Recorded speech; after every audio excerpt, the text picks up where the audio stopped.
تو کل نفس یغدو فبائع نفسہ فموتقھا وموبقھا۔ اب وہ بات ہے، اب یہ اس اعتبار سے سمجھ لیجئے کہ میرے نزدیک قرآن مجید کی اہم ترین یہ صورت ہے۔ ایک راستہ ہے، اس کے 3 اوصاف بیان کیے ہیں۔ اگر یہ 3 اوصاف ہوں گے تو خیر کے راستے پر آدمی بڑھتا چلا جائے گا، اور اگر اس کے برعکس 3 صلاحیتیں ہوں گی تو انسان گرتا چلا جائے گا، شر کی طرف جو ہے وہ اس کا قدم آگے سے آگے بڑھتا چلا جائے گا۔ پہلے 3 اوصاف کون سے ہیں؟ وَاللَّيْلِ إِذَا يَغْشَىٰ وَالنَّهَارِ إِذَا تَجَلَّىٰ وَمَا خَلَقَ الذَّكَرَ وَالْأُنثَىٰ إِنَّ سَعْيَكُمْ لَشَتَّىٰ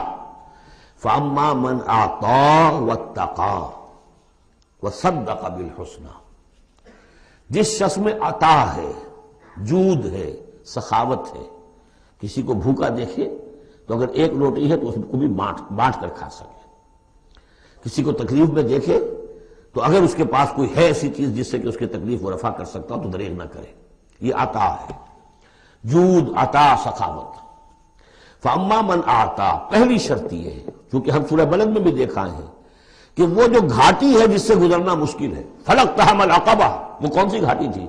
فَكُّ رَقَبَةٍ أَوْ إِطْعَامٌ فِي يَوْمٍ ذِي مَسْغَبَةٍ يَتِيمًا ذَا مَقْرَبَةٍ أَوْ مِسْكِينًا ذَا مَتْرَبَةٍ ثُمَّ كَانَ مِنَ الَّذِينَ آمَنُوا وَتَوَاصَوْا بِالصَّبْرِ وَتَوَاصَوْا بِالْمَرْحَمَةِ۔ اس گھاٹی کو عبور کر کے اگر اہل ایمان میں شامل ہوگا تو ابو بکر صدیق بنے گا، عمر فاروق بنے گا، عثمان غنی بنے گا، اور اس گھاٹی کو عبور کیے بغیر کسی وجہ سے اسلام لے آیا عبداللہ ابن ابی بن جائے گا۔ اگرچہ اس نے بھی کلمہ پڑھا ہے، اس نے بھی کہا ہے اشہد ان لا الہ الا اللہ واشہد ان محمد رسول اللہ، اور وہی کلمہ پڑھا ہے ابو بکر نے اور عمر نے اور عثمان نے اور علی رضی اللہ تعالیٰ عنہ۔ لیکن فرق کیا ہے؟ یہ زمین کچھ اور تھی جس میں بیج پڑا ہے، وہ زمین کچھ اور تھی جس میں بیج پڑا ہے، وہ زمین میں ہل چل چکا تھا۔ تو فرمایا کہ پہلی شے کیا ہے، اور یہ آیت ہم پڑھ چکے ہیں، 4 پارے کی پہلی آیت، لن تنالوا البر حتى تنفقوا مما تحبون، تم نیکی کے مقام تک رسائی حاصل نہیں کر سکتے جب تک کہ خرچ نہ کر سکو اللہ کے لیے اور اللہ کی مخلوق کے لیے، اور وہ چیز کہ جو تمہیں پسند ہو۔ یہ نہیں کہ جو اذکار رفتہ ہو گئی، بیکار ہو گئی، پرانی ہو گئی، دل سے اتر گئی، وہ دے دیا اور پھر سمجھا کہ ہم نے حاتم طائی کی قبر کو لات مار دی ہے، یہ نہیں۔ مما تحبون، نیکی کی گرد کو نہیں پہنچ سکتے، لن تنالوا البر حتى تنفقوا مما تحبون۔ تو پہلی شرط ہے اعطاء، دوسرا ہے واتقا۔ واتقا کیا ہے؟ وہی اخلاقی حس جو ہے وہ اگر بیدار ہے، نتیجہ کیا نکلے گا کہ وہ پھر نیکی کرنا چاہے گا، بدی سے بچے گا۔ وہی فَأَلْهَمَهَا فُجُورَهَا وَتَقْوَاهَا، اگر یہ حس مر نہیں گئی ہے، یہ دفن نہیں ہو گئی ہے، اس کے اوپر حوث جو ہے اس کا غلبہ نہیں ہو گیا ہے، کوئی اور غلط جو ہے انسان کا رجحان اس نے اسے دبا کر نہیں رکھ دیا ہے، تو تقا اس کے اندر ہوگا، میرا میں کسی کا دل نہ دکھا دوں، میں کسی کا حق نہ مار لوں، اس کے اندر ایک احساس ذمہ داری جو ہے وہ موجود رہے گا۔ اور تیسری شرط وصدق بالحسنی، جو بھی اچھی بات اس کے سامنے رکھی جائے اور اس کا دل گواہی دے دے کہ ہاں بات ٹھیک ہے، فوراً قبول کرے، تصدیق کرے۔ اس وقت یہ نہ کرے کہ یہ میں اگر مان لوں گا تو فلاں چیز چھوڑنی پڑ جائے گی، یہ اگر مان لوں گا تو فلاں کام کرنا پڑ جائے گا، یہ اگر مان لوں گا تو فلاں شخص ناراض ہو جائے گا، یہ اگر مان لوں گا تو مجھے یہ نقصان ہو جائے گا۔ اگر یہ سوچ کر رک گیا تو فیل ہو جائے گا۔ بلکہ یہ کہ جب دل نے گواہی دے دی کہ ہاں ٹھیک ہے، حق ہے، صحیح ہے، فوراً کہو دیکھیے جی آپ کی یہ بات، یعنی اس کو سمجھیے پریکٹیکلی، اگر آپ کسی بحثی میں بھی مبتلا ہو گئی کسی کے ساتھ، اور پھر یہ ہے کہ آپ نے کسی وقت محسوس بھی کر لیا کہ پلڑا اس کا بھاری ہے، بات اس کی صحیح ہے، لیکن ایک یہ کہ اڑے ہوئے اب کیسے مان لوں میں کہ میں ہار گیا، ایک یہ کہ شخص کہے ٹھیک ہے صاحب آپ کی یہ بات مجھے بالکل دل کو لگی ہے، ٹھیک ہے ابھی اور غور کریں گے، سوچیں گے، چلیں گے آگے اور اس مسئلے، لیکن یہ بات آپ کی ٹھیک ہے۔ اس سے انسان کے اندر جو ہے پھر وہ ہم آہنگی پیدا ہوتی ہے، بات آگے بڑھتی ہے۔ لیکن یہاں سمجھ لیجئے کہ بنیادی طور پر یہ 3 اوصاف ہیں، فَأَمَّا مَنْ آتا، بخل نہ ہو، اتقا اور اس کے اندر یہ اخلاقی حس بیدار ہو، نمبر 3 جو اچھی بات سامنے آئے اس کی تصدیق کر دیں، فَسَنُيَسِّرُهُ لِلْيُسْرَىٰ، تو ہوتے ہوتے ہم آسانی سے، اب یہ لفظ بھی آ چکا تھا سورہ علق میں، وَنُيَسِّرُكَ لِلْيُسْرَىٰ، میں نے کہا تھا اس لفظ کو یہاں نوٹ کر لیجئے اور یہیں سے یہ بات آگے کھلے گی۔ فَسَنُيَسِّرُهُ لِلْيُسْرَىٰ، جس شخص میں یہ 3 اوصاف ہوں گے ہم انہیں رفتہ رفتہ سب سے اونچی اور سب سے اچھی جو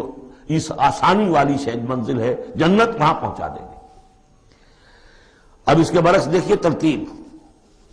وَأَمَّا مَنْ بَخِلَ، اعطاء کے مقابلے میں بخل آ گیا، وَاسْتَغْنَىٰ، بے پرواہ ہے، اسے پرواہ ہی نہیں، دریا کو اپنی موج کی طغیانیوں سے کام، کشتی کسی کی پار ہو یا درمیان رہے، ہمیں سے کیا غرض ہے، وہ تو اپنی اس میں دھن میں لگے جا رہے ہیں، کسی کا دل مسل دیا، کسی کے جذبات کے اوپر جو ہے ٹھیس پہنچا دی، کسی کو کچھ کر دیا، کسی کا مال ہڑپ کر لیا، کسی کو اور کسی طرح سے اس کی عزت کے اوپر جو ہے کوئی حملہ کر دیا، چلے جا رہے۔ استغنا، انہیں یہ احساس ہی نہیں ہے کہ کوئی نیکی اور بری کا معاملہ بھی ہے اور مجھے سیدھے راستے پر چلنا ہے، برائی کے راستے پر نہیں۔ وَكَذَّبَ بِالْحُسْنَىٰ، اچھی بات پیش کی جائے جھٹلا دے،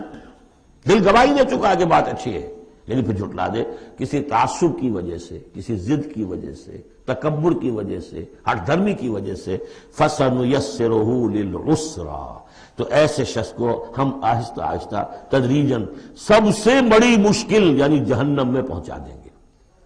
تو یہ گویا کہ اب دو راستے، اِنَّ سَعْيَكُمْ لَشَتَّىٰ، تمہاری جد و جہد جو ہے زندگانی کی، ان کے یہ دو رخ ہیں۔